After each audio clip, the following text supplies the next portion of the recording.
Bismillahirrahmanirrahim. Assalamualaikum warahmatullahi wabarakatuh. Alhamdulillah wassalatu wassalamu ala Rasulillah wa ala alihi wa sahbihi wa mawalah wa la haula wa la quwata illa billah.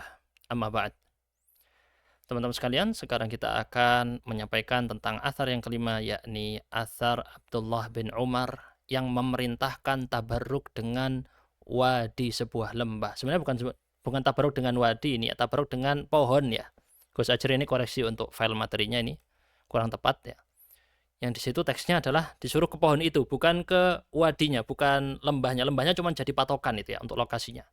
Dalam kitab Al-Muwatta nomor hadis 249, Sayyidina Abdullah bin Umar memerintahkan orang untuk bertabaruk dengan satu wadi yang mana di situ ada 70 nabi mendapat kabar. Bukan wadi ya, Gus ya, koreksi. Itu lafadznya bukan wadi, pentingnya ini untuk kita teliti sekali. Beliau bukan tabaruk dengan merintahkan tabaruk dengan wadi. Itu pun juga nggak ada lafadz tabaruknya. Nggak ada lafadz tabaruknya. Ini juga perlu dikoreksi. Di lafadz matannya itu beliau suruh singgah ke sebuah pohon di lembah. Wadi ini lembah teman-teman. Di situ. Nanti kita buktikan ya di dalam teksnya ya. Jadi kurang tepat untuk kata-kata yang jenengan sampaikan ini Gus. Mohon maaf. Dan di pohon itulah disuruh singgah. Karena pohon itu adalah di situ pernah ada 70 nabi. Gembira.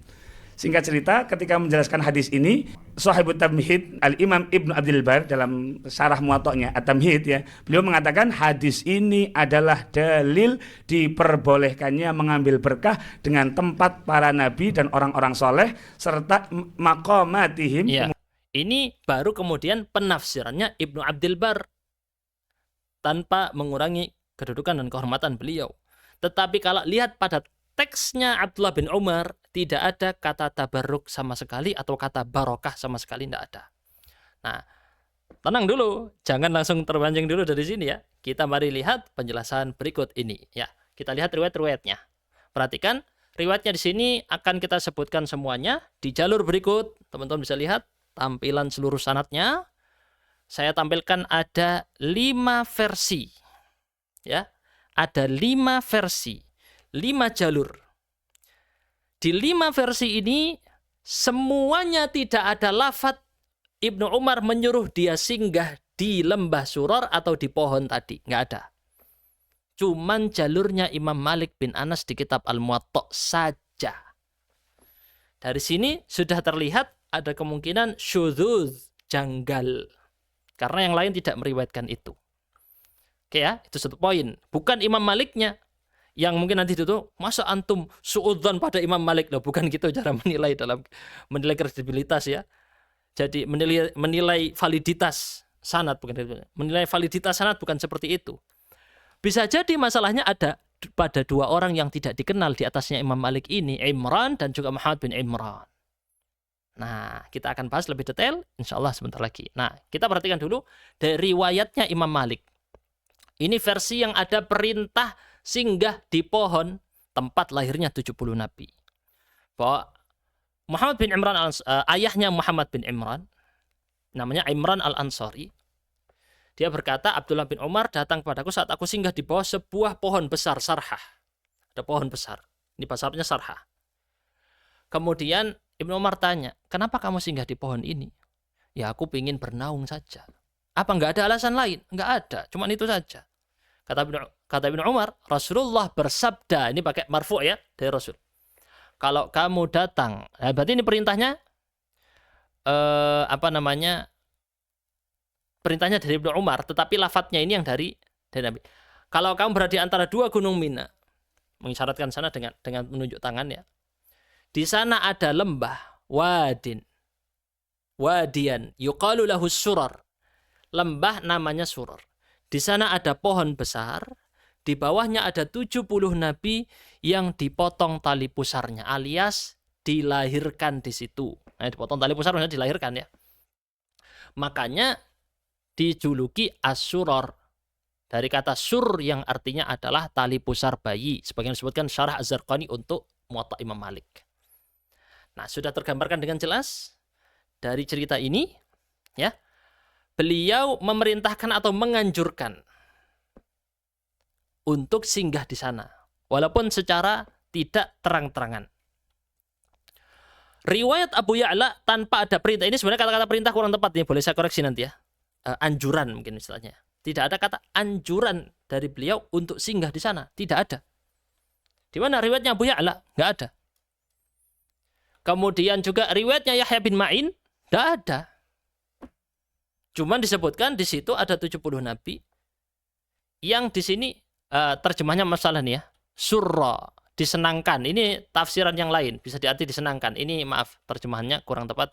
Surra di sini kalau kita lihat di dalam syarah-syarah Muwatta artinya adalah dilahirkan di situ, dipotong tali pusarnya. Daunnya tidak rontok, tidak gundul, tidak gugur. Ciri-ciri dari pohon tersebut. Al-Faqihi meriwayatkannya tapi mauquf. Ini bukan dari Rasul kalau versinya Al-Faqihi dalam kitabnya Akhbaru Makkah. Tetapi jalurnya ada orang anonim, tidak dikenal, majhul. Baik. Kemudian riwayatnya Abdul Razzaq As-San'ani dalam Musannafnya juga tidak ada anjuran tersebut. Ya, tidak ada anjuran tersebut. Dan beliau juga di sini mauquf ya. Ini lupa belum saya cantumkan juga. Yang ini mauquf. Tidak diucapkan Rasulullah SAW bersabda, tidak ada. Ini boleh saya koreksi di sini ya. Jadi versi yang mauquf ada pada riwayatnya Al-Faqihi dan juga riwayatnya Abdul Razzaq karena memang sama-sama dari seseorang lelaki yang tidak dikenal. Jalurnya memang satu kemungkinannya ya, karena sama-sama dari lelaki tidak dikenal, Zaid bin Aslam dan juga Ma'mar ini. Teman-teman di sebelah kanan bisa lihat sini ya.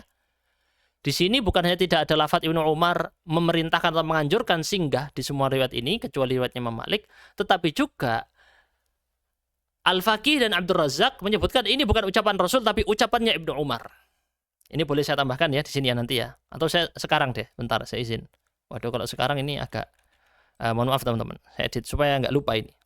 Perlu diingat ini soalnya. Yang ini jalurnya mursal, atau maaf kok mursal, mauquf namanya, mauquf istilahnya. Di jalur yang ini mauquf. Baik, kembali lagi. Ini jadi ngedit lagi ininya. Di PowerPoint saya nggak terlalu paham teman-teman. Kalau Google Slide diklik langsung ke titik yang tadi ya. Kita kembali lagi. Aduh, salah pencet. Ini ya. Baik. Mohon maaf, gangguan sebentar. Jadi ini tampilannya semoga jelas dan jelas. Yang marfu' cuman 3 jalur di kiri. Marfu' ini maksudnya disebutkan ini sebagai sabda Nabi.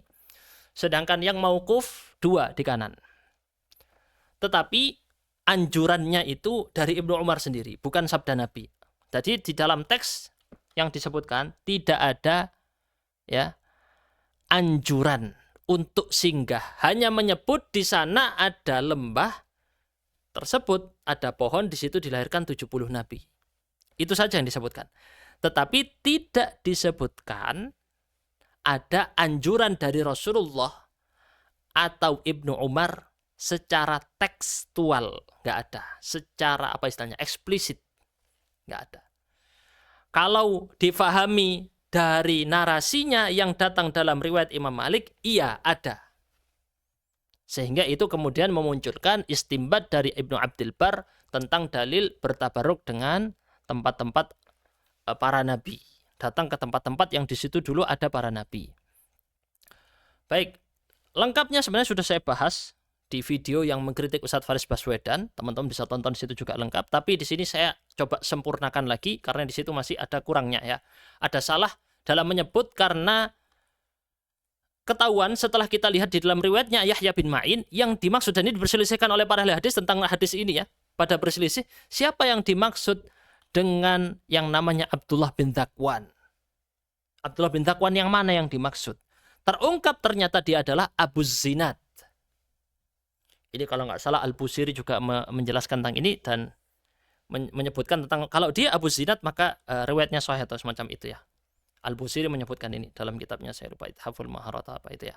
Bisa teman-teman lihat di sana. Abu Zinad. Nah, ini nanti menjadi kunci dalam memahami Abdullah bin Dzakwan Abu Zinad sebagai kritik yang pertama. Ketutupan wajah saya ini ya. Bentar, saya coba geser. Nah, ke sini. Kalau yang lain, Abu Zinad ini tidak ada masalah. Beliau itu thiqah. Beliau thiqah.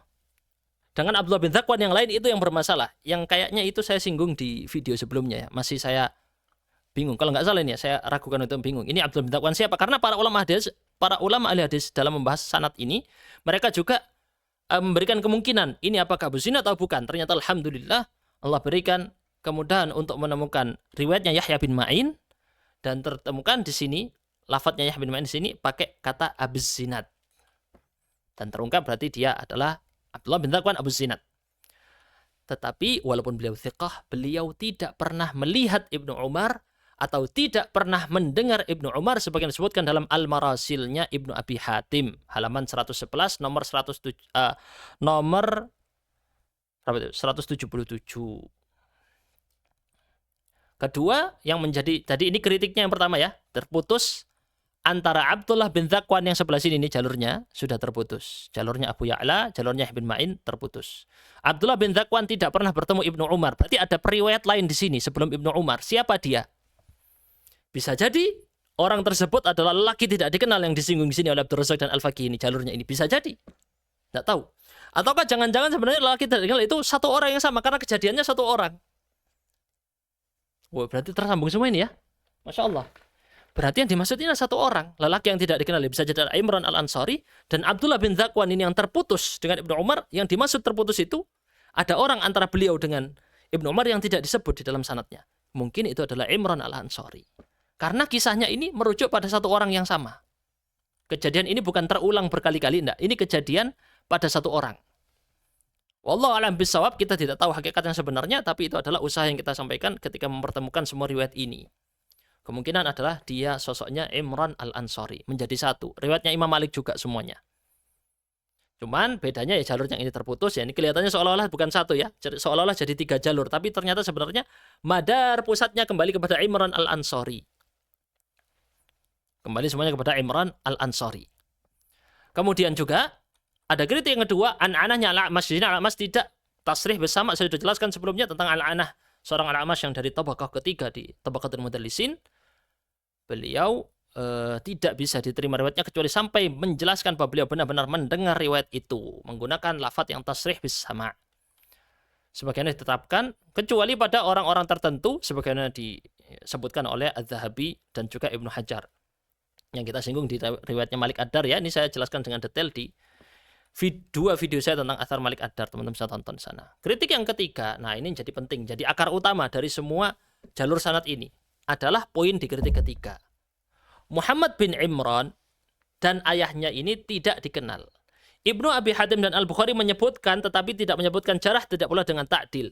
Sudah persis seperti ini, konsisten kita dari pembahasan semua 5 athar sahabat ini tentang masalah tabarruk di kuburan, semuanya konsisten. Ibnu Abi Hatim dan Al-Bukhari tidak menyebutkan jarah ataupun ta'dil, kemudian para ulama yang menyebutkan itu majhul. Persis konsisten terus dari kemarin. Menunjukkan bagaimana keilmuan dua orang ini yang luar biasa. Ibnu Abi Hatim yang sebenarnya adalah ilmunya Abu Hatim juga Abu Zur'ah, kemudian juga Al-Bukhari. Ibnu Hajar menilai ini majhul, makanya. Yang mengucapkan, bukan saya nih, Ibnu Hajar menunjukkan majhul Muhammad bin Imran. Yang meriwayatkan dari ayahnya ini, majhul. Kemudian juga, Syekhun, dia adalah syekh dari Muhammad bin Amr bin Halhalah. Ya memang cuma itu riwayatnya. Jadi ini cuma satu-satunya riwayatnya. Kalau di versinya Ibnu Hajar di dalam kitabnya Taqribut Tahdhib, ya ini riwayatnya. Muhammad bin Imran tidak punya guru kecuali ayahnya, riwayat dari ayahnya, dan tidak punya murid kecuali dari Muhammad bin Amr bin Halhalah. Itu toh. Sehingga pantas memang dikatakan majhul. Cuman satu dan satu, di atas satu, di bawah satu. Tetapi Ibnu Hibban memasukkannya dalam kitab Ats-Tsiqat. Nah, wallahu alam kenapa teman-teman bisa lihat sendiri bagaimana Ibnu Hibban memang menyelisihi mayoritas ahli hadis. Kemudian Az-Zahabi, Al-Hafidz Az-Zahabi mengatakan beliau la yudra man huwa wala abuhu, tidak dikenal siapa dia ini Muhammad bin Imran, tidak pula ayahnya. Tidak dikenal, majhul. Nanti balik lagi, majhul Ustaz bukan jarah, kata Ustaz Abdul Wafi. Saya tuh dengar kata-kata itu kayak mau ketawa tapi takut salah, takut dosa gitu. Karena gimana? Di ilmu mustalah itu sudah jelas masalah majhul itu. Katakan yang menyebut majhul itu bukan jarah, itu pun masih ditangguhkan. Dia maqam martabah manzilah baina manzilatain itu istilahnya. Itu kalau nggak salah versinya Abu Hatim atau Ibnu Abi Hatim. Abu Hatim kalau nggak salah versinya. Saya baca-baca itu tentang masalah majhul. Apakah dia itu jarah atau bukan? Ada ulama memang yang berpendapat dia bukan jarah, dia bukan pula takdil. Manzilah baina manzilatain. Posisi di antara dua posisi. Ini kayak kalau itu di ilmu akidah ya Mu'tazilah itu ya. Nah ini maksudnya di sini ya. Bukan jarah, bukan pula takdil. Kalau nggak salah pendapatnya Abu Hatim atau Ibnu Abi Hatim atau orang yang menafsirkan ucapannya Abu Hatim. Saya agak lupa itu. Jadi diletakkan di antara keduanya. Jadi maksudnya di antara keduanya apa? Ya bukan takdil, selesai. Intinya apa? Riwayatnya ditangguhkan. Ditangguhkan apa? Bukan hujjah. Selesai. Sama saja. Sama-sama tidak bisa dijadikan hujjah. Begitu ya Gus Abdul Wafi ya. Semoga jelas. Nyambung lagi Gus Abdul Wafi. Soalnya masih satu narasi di semuanya. Saya sudah bilang teman-teman. Kebenaran itu akan saling tersambung satu sama lain. Karena dia kebenaran. Jelas. Seperti yang disinggung ya. Riwayat ini. Kebenaran akan tersambung satu sama lain. Riwayat yang kelihatannya beda-beda ini. Ternyata sebenarnya kejadiannya satu orang. Ini nyebut lelaki tidak dikenal. Imran Al-Ansari juga orang yang nggak dikenal. Dan Abdullah bin Dzakwan terputus dari Ibnu Umar. Ya maksudnya ini satu orang ini sebenarnya, Ibnu Al-Ansari. Sebenarnya ini adalah satu orang, yakni Imran Al-Ansari. Hanya saja beliau tidak dikenal dan Abdullah bin Dzakwan tidak menyebutkannya. Wallahu a'lam bishawab tentang kebenarannya. Ini kalau kita gabungkan semua riwayat-riwayatnya. Dan kita lanjutkan lagi. Bagaimana dengan ucapannya Ibnu Abdil Bar yang mengatakan bahwasanya ya cukup penilaian ini karena diriwayatkan oleh Imam Malik darinya, maka dia walaupun tidak dikenal, aku tidak mengenalnya. La adri man huwa. Tapi karena diriwayatkan oleh Imam Malik, maka cukup. Cukup bagi Anda ini hasbuk bidzikri Malikin lahu fi kitabihi. Maka ini ada catatan. Pertama, yang disebutkan Ibnu Abdil Bar yang cukup dijadikan tautsiknya, katakan Imam Malik mentautsik orang ini, maka di situ Ibnu Abdil Bar menyebut dengan lafadz dhamir ha kepada satu orang. Siapa beliau? Muhammad bin Imran Al-Ansari. Tapi tidak mentautsik orang di atasnya lagi. Begitu ya? Tidak mentautsik orang di atasnya lagi. Atau mungkin bisa dikritik lagi nih nanti ya. Tapi kan itu Malik dari Muhammad bin Amr bin Halalah, berarti semuanya menjadi thiqah ya. Tetapi kita katakan di sini Ibnu Abdil Bar menyelisih penjelasan para ulama yang lain. Ya, bisa kita maklumi karena memang beliau dari mazhab Maliki dan di sini akan meneguhkan bagaimana muwatta Imam Malik adalah riwayat-riwayatnya itu sahih. Sampai ke sana ya nantinya pembahasannya. Baik. Sebenarnya Az-Zahabi sudah mengisyaratkan bahwa athar ini lemah. Kenapa? Karena jalur yang disebutkan di dalam Mizanul I'tidal nomor 8011 apa? Cuman jalurnya ini doang. Alias ini jalurnya sanad athar Ibnu Umar yang kita bahas. Tidak punya guru kecuali ayahnya, tidak punya murid kecuali Muhammad bin Amr bin Halhalah. Alias jalurnya Muwatta Imam Malik ini yang disinggung. Makanya Az-Zahabi dengan tegas di dalam kitab yang sama, tetapi di halaman yang berbeda. Tadi halaman 672, ini halaman 245. Ketika membahas ayahnya. La yadri atau la yudra, itu salah tulis ya, tidak diketahui. La yudra man huwa, tidak dikenal siapa dia. Tafarrada anhu ibnuhu Muhammad, cuman punya jalur tunggal satu, anaknya tok yang meriwayatkan dari dia. Dan hadisnya ada di Muwatta, wa huwa mungkar, hadis itu mungkar. Atau kalau kita, Ustadz, huwanya bukan kembali ke hadisnya, mungkin dikembalikan kepada Imran Al-Ansari, ya sudah sama saja. Imran Al-Ansari mungkar misalnya, sudah sama saja. Malah aneh kalau disebut mungkar, lawang tidak ada yang menyebut carah. Berarti di sini yang dimaksud huwa bukanlah Imran Al-Ansari, tetapi apa? Hadisnya. Hadis ini mungkar. Yang memvonis dengan tegas athar ini mungkar adalah Az-Zahabi. Nanti jangan di framing lagi Al-Albani lagi, Al-Albani lagi ya. Capek kita dengan framing-framing itu. Pokoknya semuanya Wahabi ini Albani gitu aja. Padahal banyak Wahabi yang tidak setuju dengan pendapat-pendapat Al-Albani. Banyak. Di dalam fikih iya, dalam hadis iya, banyak. Tetapi tidak kemudian menjatuhkan semua seolah-olah beliau itu Albani salah gini. Seolah tidak punya tidak punya sumbangsi sama sekali kontribusi bagi umat ini. Antum gini, ini khusus untuk Gus Abdul Wafi, saya sampaikan. Coba antum bisa jujur, siapa ulama hadis di abad ke-15 atau di abad ke-14 yang paling produktif dalam bidang ilmu hadis, terutama dalam penilaian hadis. Paling produktif, kitabnya paling banyak. Paling banyak siapa? Saya nggak bahas tentang yang paling alim. Kalau yang paling alim, subjektif. Kita produksi banyak-banyakan. Siapa ulama hadis yang hidup di abad ke-14 Hijriyah? Yang paling banyak, 14 ini berarti mundur ya, dari 1300-an sampai 1400-an. Yang paling banyak secara produktivitas. Hitung semua jumlah jilid kitabnya, karya-karyanya. Berapa tebalnya? Berapa teksnya? Berapa riwayat hadis yang dia teliti yang paling banyak? Yang meneliti hadis yang paling banyak. Itu by angka, by data bisa dijumlahkan itu ya, dihitung. Ini bisa jadi judul tesis, jadi judul disertasi tentang melihat kontribusi terbanyak dari orang. Siapa? Al-Albani. Silakan lihat di dalam jurnal-jurnal kampus, skripsi-skripsi, tesis-tesis, baik berbahasa Inggris, bahasa Arab, bahasa Indonesia, yang paling banyak disebut di dalam masalah hadis untuk ulama yang hidup di abad ke-14 adalah Al-Albani. Ini kalau kita bicara secara objektif. Kita nggak mau pakai penilaian-penilaian. Menurut saya Albani begini. Menurut saya. Kalau pakai menurut ya tidak selesai. Sebutkan dengan data, angka, jelas. Berapa ribu hadis yang diteliti oleh Al-Albani. Berapa ratus jilid kitab yang sudah beliau karang. Anda cari, ada tidak? Saya tantangin ya, ini tantangan. Sebutkan siapa nama ulamanya, lalu Anda datangkan angkanya. Perbandingannya secara jumlah hadisnya dan jumlah jilid kitabnya yang mengalahkan. Kita bicara ulama yang di abad 14 ya, bukan ulama dulu-dulu. Kalau dibandingkan sama Az-Zahabi, Al-Hafidz Ibnu Hajar ya berbeda. Rahimahumullah, rahmatullahi alaihim rahmatan wasi'ah. Kemudian kita lanjutkan. Ini karena ada komentar dari netizen menyebutkan seolah-olah saya merendahkan Al-Albani. Juga ada yang tidak setuju. Bukan. Tidak merendahkan beliau sama sekali, dan tidak pula ulama-ulama yang lain. Semoga Allah merahmati mereka semuanya. Nah, ini rangkuman penilaian dari athar sahabat tabarruk di kuburan. Oh, dari tadi kamera saya di sebelah sini ya, nutupin ya teman-teman. Mohon maaf, ini ketutupan dari tadi ya.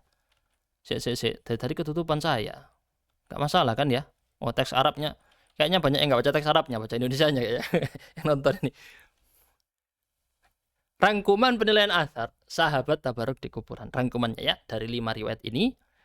Riwayat athar Malik Ad-Dar yang mensahihkan atau mengisyarahkan sahih Ibnu Katsir dan Ibnu Hajar. Yang melemahkan atau mengisyarahkan lemah Al-Khalili.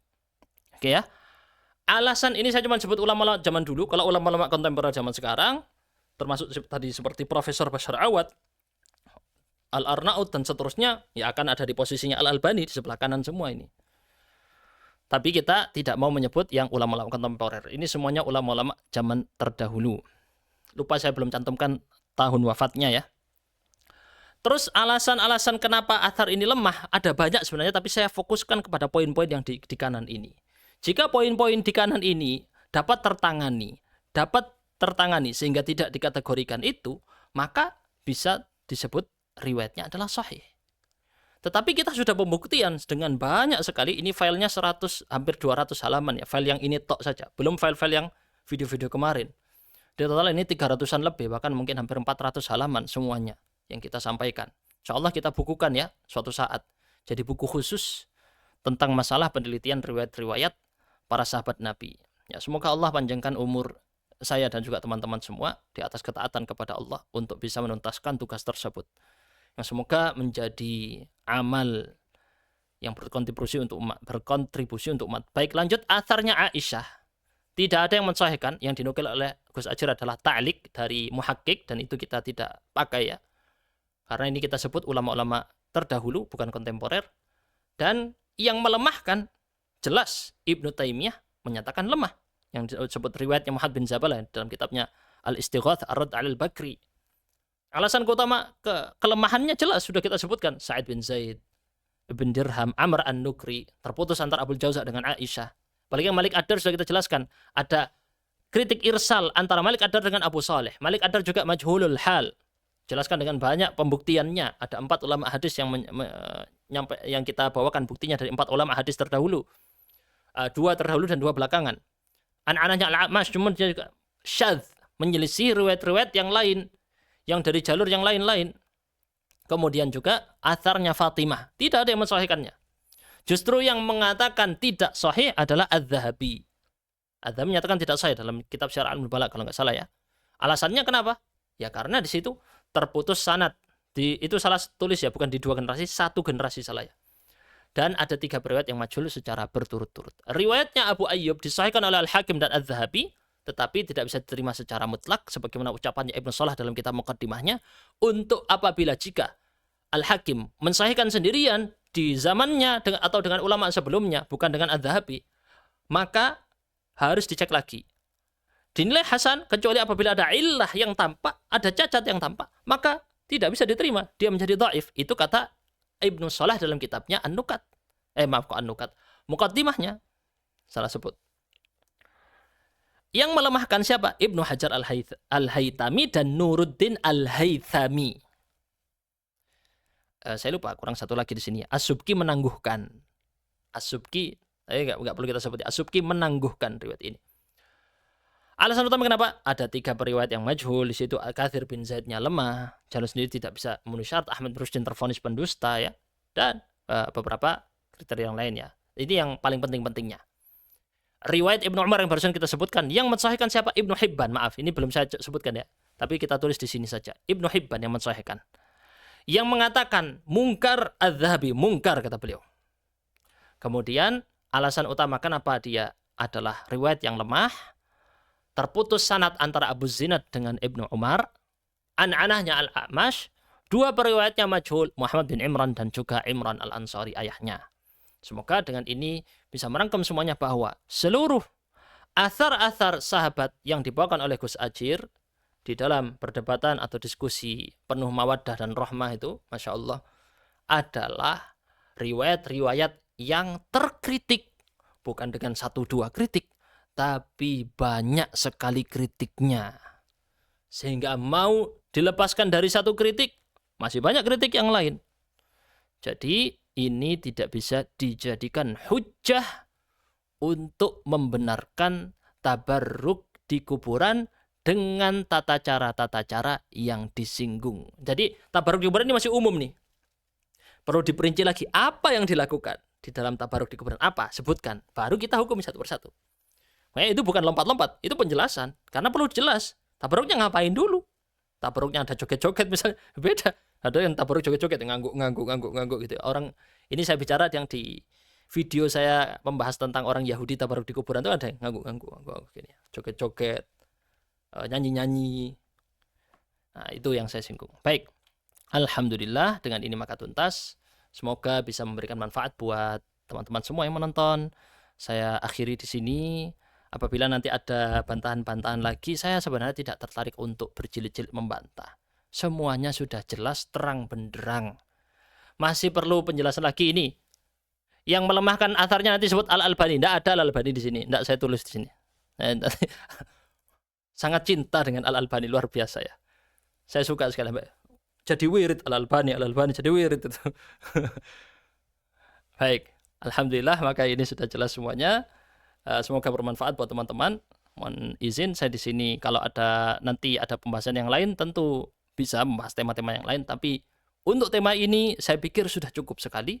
Total video sudah lebih 10 video kayaknya bahas ini ya. Saya pikir tidak perlu detail. Mungkin bisa saling berbantahannya dalam bentuk buku. Gimana? Menarik kan ya? Dalam bentuk buku. Nah, itu menjadi produktivitas yang lebih tinggi lagi. Subhanakallahumma bihamdika asyhadu an la ilaha illa anta astaghfiruka wa atubu ilaik. Wassalamualaikum warahmatullahi wabarakatuh.